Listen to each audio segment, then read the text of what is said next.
तो चलिए आज एक ऐसे सफर की बात करते हैं जो वाकई में असाधारण है। ये कहानी है कि कैसे एक आम इंसान मोहनदास आखिर महात्मा बन गया। एक ऐसा नाम जो आज पूरी दुनिया में शांति और सच्चाई का प्रतीक है।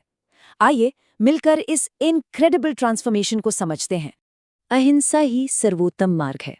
सोचिए बस ये एक लाइन, और इसी में गांधी जी की पूरी जिंदगी का, उनके पूरे दर्शन का सार छिपा है। यही तो वो सोच थी, वो सिद्धांत था जिसने बिना किसी हथियार के दुनिया के सबसे बड़े साम्राज्य को चुनौती दे डाली। और यही यही हमारी आज की कहानी का केंद्र है। कहता है ना, हर बड़ी कहानी की शुरुआत बहुत ही साधारण होती है, और गांधी जी की कहानी भी कुछ ऐसी ही थी। तो सवाल ये उठता है कि दुनिया के मंच पर आने से पहले आखिर मोहनदास थे कौन? तो उनका जन्म हुआ गुजरात के पोरबंदर में। उनके पिता करमचंद गांधी एक छोटी सी रियासत में, आप कह सकते हैं, मुख्यमंत्री या दीवान थे। और उनकी माँ पुतलीबाई वो बहुत ही धार्मिक थीं।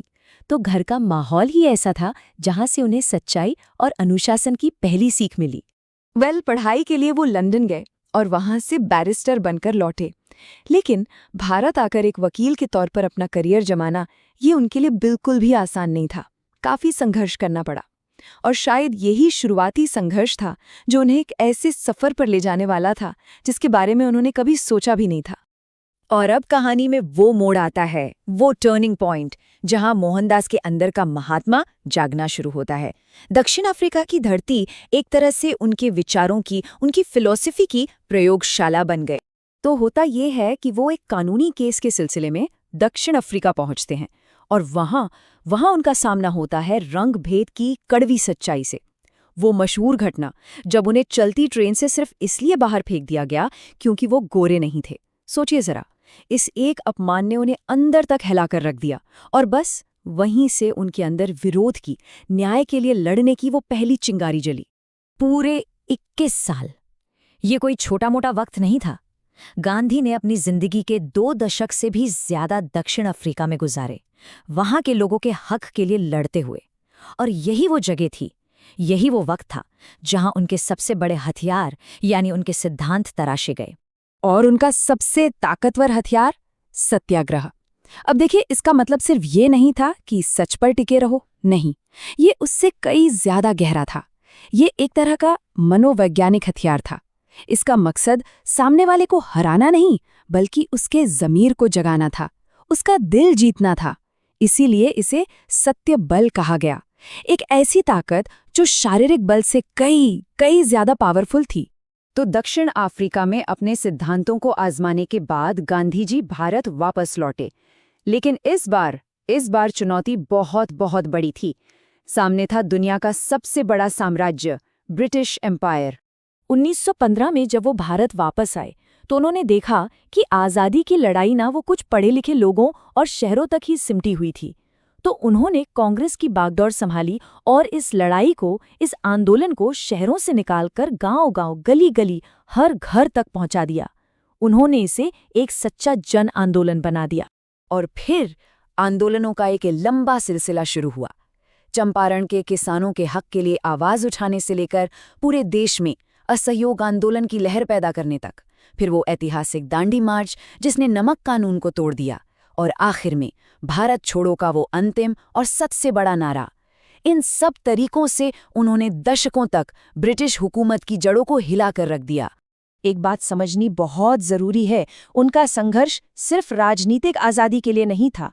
इसके मूल में कुछ गहरे सिद्धांत थे, जैसे कि अहिंसा, सत्याग्रह यानी सत्य की ताकत, सभी धर्मों के लिए बराबर सम्मान, स्वदेशी मतलब अपने देश में बनी चीज़ों का इस्तेमाल करना, और एक बिल्कुल सादा जीवन। इन सब चीज़ों से उन्होंने लोगों में एक नया आत्मविश्वास, एक नई एकता की भावना पैदा की। और जैसा होता है, हर कहानी अपने अंत की तरफ बढ़ती है। गांधी जी की जिंदगी का जो आखिरी अध्याय था, वो जीत और बहुत गहरे दर्द, इन दोनों का एक मार्मिक, एक इमोशनल मिक्स था।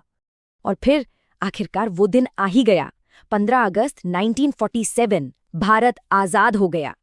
ये गांधी जी के जीवन भर के संघर्ष का, उनकी तपस्या का फल था, एक सपना जो सच हो गया था। लेकिन आज़ादी की इस खुशी के साथ साथ एक बहुत गहरा जख्म भी मिला, बंटवारे का जख्म।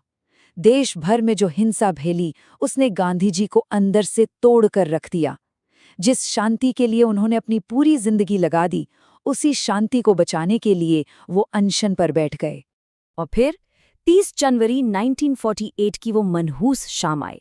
दिल्ली में वो एक प्रार्थना सभा के लिए जा रहे थे जब नाथूराम गोडसे ने गोली मारकर उनकी हत्या कर दी। सोचिए, अहिंसा के सबसे बड़े पुजारी का अंत हिंसा से हुआ।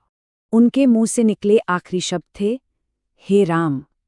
और ये 2 शब्द, ये उनके पूरे जीवन के विश्वास का, शांति के लिए उनकी पूरी खोज का प्रतीक बन गए। गांधी जी का शरीर तो चला गया, लेकिन उनके विचार, उनके सिद्धांत आज भी जिंदा हैं। तो आखिर उनकी विरासत क्या है?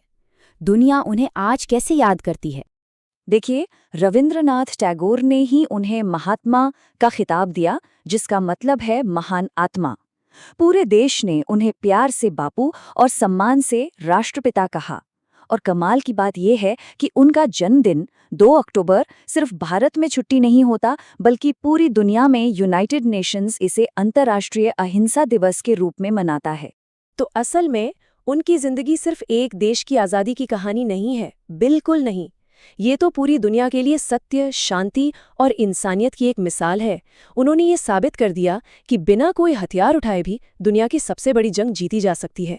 और ये पूरा विश्लेषण हमें एक आखिरी लेकिन शायद सबसे जरूरी सवाल पर लाकर छोड़ देता है। आज की इस भाग दौड़ और उथल-पुथल भरी दुनिया में गांधी के अहिंसा और सत्य के सिद्धांत कितने रेलेवेंट हैं, कितने काम के हैं? ये एक ऐसा सवाल है जिस पर हम सबको शायद एक बार रुककर जरूर सोचना चाहिए।